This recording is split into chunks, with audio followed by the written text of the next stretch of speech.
Nostalgia, a weird thing, is a sentimentality for the past, typically for a period or place, with happy personal associations.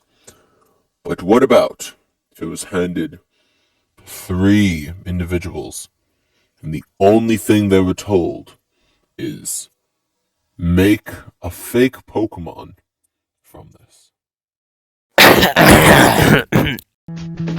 Hey guys, Jodomreel's back with another video, and today we are going to be making Fakemon for this prompt, which is nostalgic. And yes, I said we.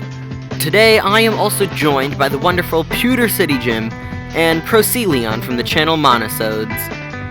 As stated earlier, I gave them both the prompt nostalgic. Either nostalgic to them or the embodiment of nostalgia.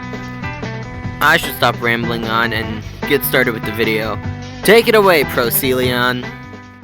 When I heard the prompt nostalgic in the context of Pokemon, I immediately thought of classic Gen 1 design conventions.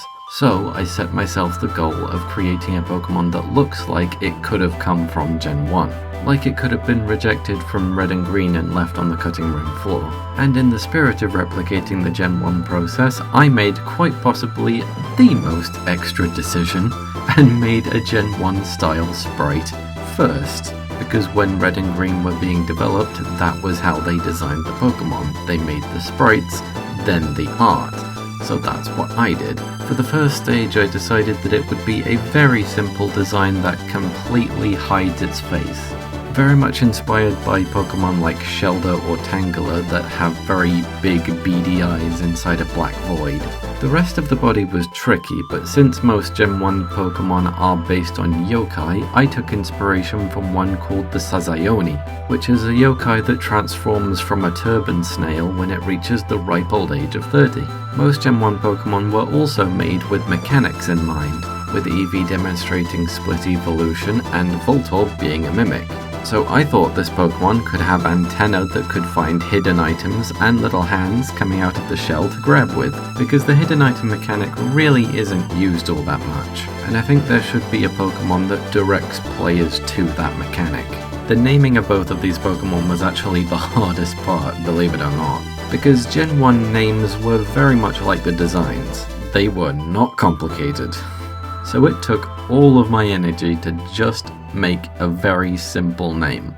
No wordplay, no portmanteaus, nothing. Just keeping it simple.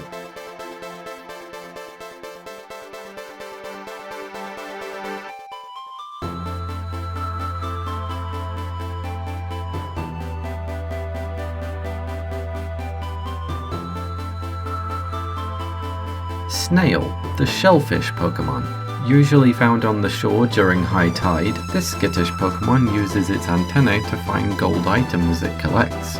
Treasure hunters are known to keep several. For the second stage of Snail, I decided to use the very common build of a bipedal, lizard-like Pokemon with a chunky body, wide shoulders, and wide hips. Very much a kaiju build. This build isn't only used on Nidoking, Nidoqueen, and Rhydon, but also on Pokemon like Kangaskhan, Cubone, Slowbro, and Charizard. It's an extremely common Gen 1 body type, so I elected to use that body as a base while keeping the snail parts from its first stage, i.e. the antennae and the shell. Speaking of the shell, this Pokemon has now fully emerged from its shell, and converted the gold it's collected into a solid gold body. This is also a reference to the traditional Sazayoni story, where by the end of it the yokai ends up with a large amount of pirate gold via disguising itself as a human woman. And of course I had to add a horn on its head, because what is a Gen 1 Pokemon without a random horn on its head, am I right?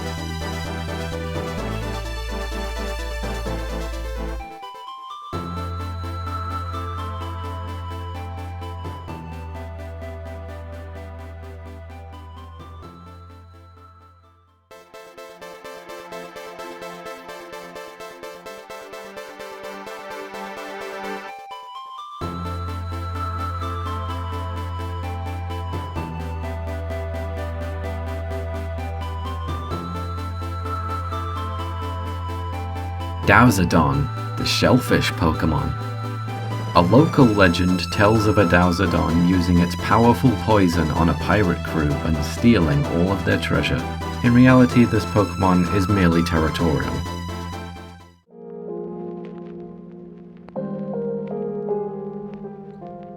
Hey trainers, Pewter City Gym here. Hey, first of all, I want to express gratitude at being included. Thank you so much. So, the prompt being nostalgic, I went back to the things that make me happy from a bygone era. I was a kid of the 80s and 90s, so when I think of nostalgia, that's kind of where my brain goes. The colors, the music, the character design, they're a big part of my happy place. I think one of the cool things about a prompt like this is that everyone has their own era that makes them feel this way. When I was a kid, slurping down big old bowls of cereal on a Saturday morning, I got to see stuff like the Wuzzles, Pobbles, My Pet Monster, Care Bears, and their cousins, Muppet Babies, the Raccoons. You get the idea. Animal mascots. Animal mascots as far as the eye can see. And I didn't even care that I was being directly sold to, and these were basically half-hour-long toy commercials. Anyway, that's the energy I wanted to encapsulate with this first design. Those colors and those proportions. The bug your parents to buy this, please energy. So I took that phrase literally and made this thing a bug. There's a really cool genre of music called Vaporwave that I love, and it remixes samples from the 80s, a little bit of the 90s, and it uses particular colors and design elements in the videos to poke at the rampant consumerism of that era, and I listen to it pretty much exclusively while drawing and coloring this guy. So he's a little bugbear creature as an homage to the Wuzzles, all having butterfly wings and mammalian features.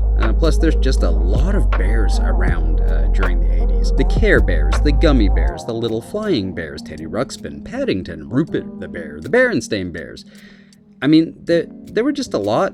Throw a rock in any direction back in the 80s and you were gonna hit a cartoon bear. I colored it in shades of teal, purple, magenta, and yellow. I snatched the colors from exclusively Kanto Pokemon. Thematically, they're the oldest set, so it kinda made sense to me. I wanted something that could sit on a Toys R Us shelf back in the 80s next to the Gummy Bears and Popples and look like it belonged there. The ruff around its neck is actually a scrunchie. And here we have Floodle, the comforting Pokemon. This sprightly Pokemon is the best friend a kid could ever have. It can play all day without getting tired because it eats nothing but pure sugar. It can fly and everything. For ages 3 and up. Next, I wanted to shift gear into the 90s, specifically the animal mascot platformer video game character design. These things were literally a dime a dozen. Sonic, of course, he's the one who lasted the longest, along with all his friends. But you've got all kinds of weird characters here. Zool, Cool Spot, Bubsy, Gex, Rystar, Bug. You can see some of the same DNA here as the earlier group of characters. Bright colors, cuteness, but these generally come with a more saturated, darker set of colors, more jagged edges, and long curves. Spiky hairstyles, dynamic poses. So for this evolution, I wanted an edgy redesign. Think 1991 Sonic versus 1998 Sonic. Proportions are stretched, and we have a far more dynamic pose. I shaded from underneath as well. This is a Pokemon that's ready for action. There's a similar color palette, but I darkened it and I made it more glaring.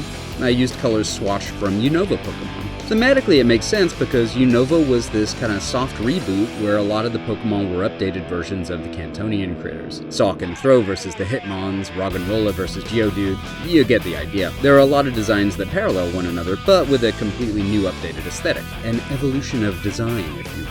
The ruff becomes a slap bracelet, and it gains that big mane of yellow hair as a little homage to Goku. He first went Super Saiyan in 1991, but spent the first few seasons of Dragon Ball being an adorable child. Gone are the little antenna to be replaced by actual ears, and of course, I was listening to alternative 90s music while designing and coloring this. Here we have Flynamic, the dynamic Pokemon. This Pokemon is able to blast process his way through any enemy. With a flying speed that's supersonic, it can be anywhere on the battlefield in a flash. Like its earlier form, it consumes nothing but sugar in the form of cola and other caffeinated beverages. So, here they are. I hope you like them. And to end it off is my designs. One of the only things I can think of that is nostalgic is Lincoln Logs. You know, the wooden building toys in the metal tin? My grandma had one of those, and I have a very vague memory of being in one of her old houses and playing with these wooden toys. I don't know why I remember that, but I do. And since Lincoln Logs are over 100 years old now, why not make a Fakemon? For the Fakemon design, I accidentally do a stupid. and I draw both of the sketches at the same time. So you'll see the Evo sketch before I finish the first stage. The first stage kind of looks like old pottery, which kind of helps play into its concept of like an old toy.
Link Log, the tin Pokemon, a grass and ground type.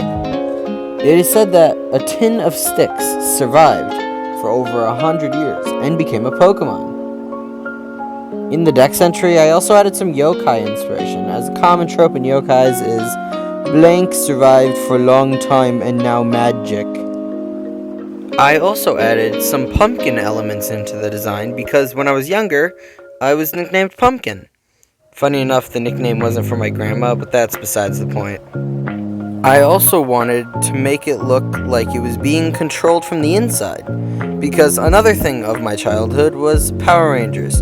And, you know, they had their humongous mech things that they always transform into.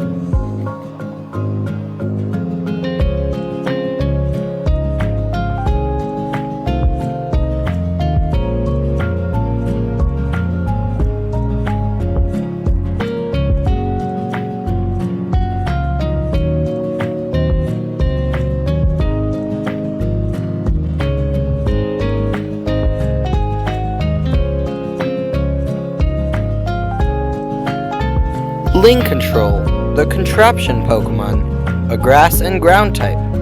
The name comes from Lincoln Logs, Pumpkin, and Control. It is said a small being found some scrap materials and built this mech armor to defend against its predators. Overall, I'm proud of how this evolutionary line turned out. And there you have it. 3 artists made some Fakemon for the same prompt. What did you guys think of the designs? Let me know down in the comments. Also, let me know if you want more videos like this one. And if this one does well, I might do a part 2 with more artists. Again, thanks so much to Pewter City Gym and Procelion for participating in this art video. You can find links to both of them in the description. Anyways, I hope you guys enjoyed this video. Like, subscribe, and I'll see you all in the future.